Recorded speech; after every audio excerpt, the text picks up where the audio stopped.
Good morning.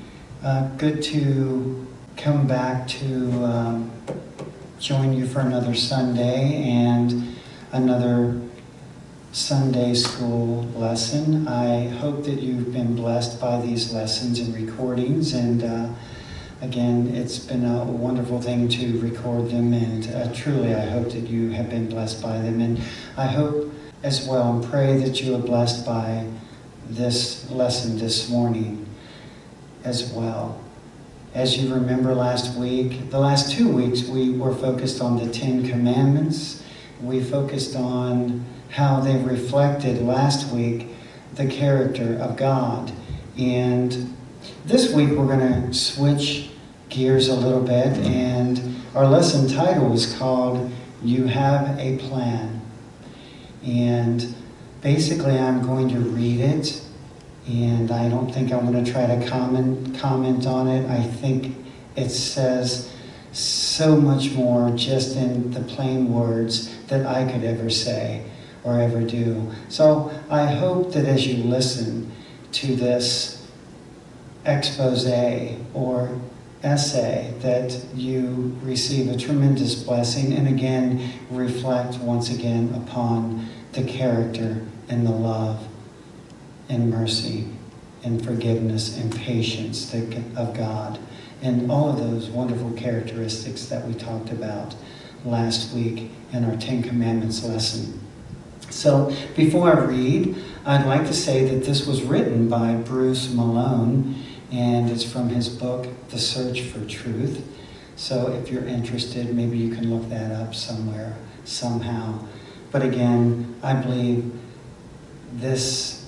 the words that he wrote are just say it so well. And I hope you, again, get a blessing from this lesson this morning, or this, really, it's a historical document.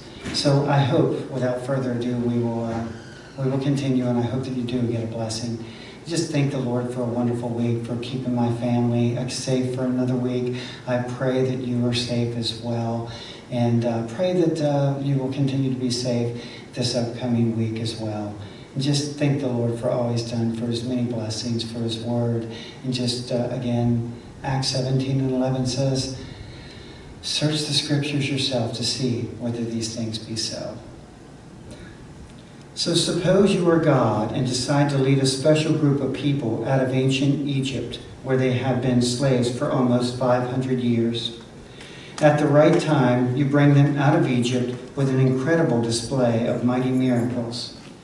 In one final demonstration of your power, you show them that just by covering their dwelling with the blood of the most innocent of creatures, a lamb, they can be spared judgment. You continue to teach them a pattern. You then bring deserved judgment on an evil Egyptian nation and kill the firstborn child in every household. You separate your people from the influence of an evil world. You bring them through a sea with a wall of water on their right and a wall of water on their left, to demonstrate that they're being baptized into a new life. Yet, incredibly, they immediately return to their old ways. They build idols to other gods. They refuse to enter a land which you have provided. They are a stubborn people, but you have a plan. Suppose you allow your chosen people to spend 40 years wandering in the wilderness in order to teach them many lessons. You teach them that they must depend wholly on you for their sustenance, and that they must come back to you each day for refilling. You teach them that they will be healed only by a symbol of sin raised up on a wooden pole. You teach them that they must put their sins upon something other than themselves, because they can never repay or never pay for their own sins. You teach them that life-giving water comes from a rock. You teach them that it is only by the shedding of an innocent blood that their sins can be forgiven. Each year they must bring an innocent creature, a spotless lamb, and slit its throat in a gruesome, bloody sacrifice. It makes no sense, but you are laying a pattern. Suppose that after 40 years in the wilderness, you decide that it is finally time to bring them into a special land made just for them. You delay until the people living in that land have been given every possible opportunity to turn from their wicked ways. Then you win battle after battle for your people. You show them that you are giving this land to them. You drop walls of impregnable cities. You hurl meteorites from space to destroy enemy armies. You stop the sun and the sky at their request. You drop giants with a single stone. You destroy entire enemy armies at the request of those who you love, who love you. Yet your people still refuse to obey. Time after time, you send messengers to tell your people how they are to behave. However, always they drift back into their evil ways. You tell them over and over again that you are going to send them a Savior. You tell them where he will be born. You tell them hundreds of years before it happens when he will enter Jerusalem and declare himself their eternal King. You tell them that he will become their eternal sacrifice so they can end their pitiful and hopeless pursuit of trying to work their way into your favor. You describe specific details of future events over 300 times so they will know it's you speaking with them. Their response is to kill the messenger who bring your promises and prophecies. But you love these people. Through them, you will show all people how much you love them. The time for your plan has come. The time to complete the plan which you conceived before laying the foundation of the universe. The plan started before the first molecule was created and the first electromagnetic wave appeared. The plan laid out before the first animal was made, and you breathe life, spirit, and part of yourself into these people whom you love so much. You become a man. Permanently, you become human. The second part of this is not what they expected. So as God laid the pattern in the Old Testament and throughout the Old Testament, and his people time and time again refused to accept or even recognize what God was doing and showing them, here we see once again that this was simply not what they expected. By Bruce Malone. Suppose at just the right time, thousands of years after history began, it was time to demonstrate to humanity what love means.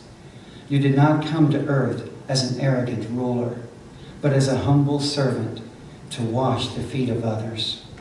You did not arrive with fanfare and pomp, but left the glory of heaven to become a babe born in a manger. Your prophets had told of this, but this was not what they expected. Suppose that you start your ministry to your people by announcing that you are the Lamb who has come to take away the sins of the world. Surely they will understand the implication after 4,000 years of teaching. You demonstrate who you are by healing sickness, casting out demons, and controlling creation. Yet they still follow you with their stomachs and not their hearts. Your prophets had told them these things would happen, but this was not what they expected. Suppose you spend 3 years patiently teaching your people how to live and who you are. You repeatedly teach them that you are the rock upon which they must build their lives. You hate the arrogant lie that your children can earn their way into your presence. Your character is justice, and justice requires payment for sin. Yet no man can pay the price. Throughout history, Satan has deceived your children into believing that religion can save them. You expose the lies and hypocrisy of salvation by religion. You hate religion. Your harshest words are for those religious leaders. They are the ones who should know best, who should know you best. But you were not whom they expected. Suppose that the climate or the climax which had been building since man first arrived, you pray for some other way to save mankind from his sin and to restore fellowship with you. But there is no other way. You allow yourself to be taken. You make no defense because the one you represent, humankind, is guilty and deserves judgment. You allow Satan to pour out his fury upon you. You are beaten so severely that you hardly look human. You are whipped until your back is raw and shredded. Your beard is ripped from you, or ripped out. Thorns are thrust upon your head. You are slapped, cursed, and spit upon. Nails are driven through your feet and wrists, and you are left hanging on a pole to die.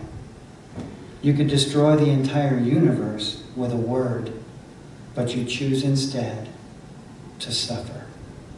You become that symbol of sin lifted on a pole which will heal your people. You become sin and take the penalty humankind or humanity deserves. You pay the price for every sin ever committed by every person in the past, present, and future. The anguish is incomprehensible. Your blood is shed for the sins of humanity. You are the innocent lamb sacrificed for others.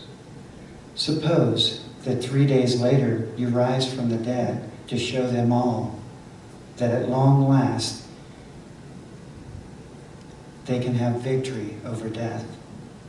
Death has lost its sting. You have shown that there is nothing they can do to bridge the chasm between themselves and their Maker. You have done it all. Your forgiveness is free, but they must love you more than their wickedness. You have shown them there's no other way. There is no religious system by which they can claim their way to heaven or earn their way to heaven. They have been trying to cover their sins with fig leaves from the very start. But this was not what they expected. The plan is finally completed. The path back to you is open to all who is willing to accept it. You have done everything you could possibly do to restore fellowship between sinful man and yourself. You have satisfied the perfect justice required of your nature. You have shown absolute mercy by providing a bridge over the chasm between sinful man and a perfect God. You took the penalty which they deserved. You have made it so simple that anyone can understand it. You have done it all, but it was not what they expected. Suppose that all of this is true. It is history. It is Christianity. It is reality. I hope that you take the time maybe to go back, and I know that was a quick reading, but the wonderful thing about a recording, it's kind of like a book. You can go back and listen again. There's so many wonderful, wonderful truths in this little essay about the love of God and how He did it all for us. And I just want to thank the Lord for the love. You know, John wrote that we can love because He first loved us. See, He's the one who lit the way, who's shown us the way to love, and what love truly means. It's a sacrificial love, a love that is willing, that you're willing to die or make sacrifices for another human being. So I just want to thank the Lord for all he did. I want to thank the Father for sending the Son and making all of this happen. I know this was not what the world expected. And the world, even today, is trying to deny it and trying, again, as we've spoke so often in the past, trying to create their own reality and trying to make their own truth. But really, there is only one truth. As a matter of fact, if you're a logic or a person of logic, the only logical thing to say about truth is there is only one truth. There cannot be millions of truths. There cannot be hundreds of truths. Not even 10 truths or 5 truths, but one. There is one truth. Jesus said, I am the way, the truth, and the life. He didn't say that he came to give truth or to show us truth. He said that he was truth. That's what he said. I am the way, the truth, and the life. So I hope and pray that you got a blessing from this morning's lesson. Again, I pray that you are safe for another week, and I cannot wait for Sunday school to open up and perhaps to be able to look at all of your wonderful faces and lovely faces and beautiful faces, all my beautiful brothers and sisters out there. Cannot wait to see you again and to have your feedback and to actually be able to fellowship and to, to be able to talk and converse and to open up with each other. So again, I hope you've been blessed by this morning's lesson, and I pray that God will bless you and keep you safe. God bless. Amen.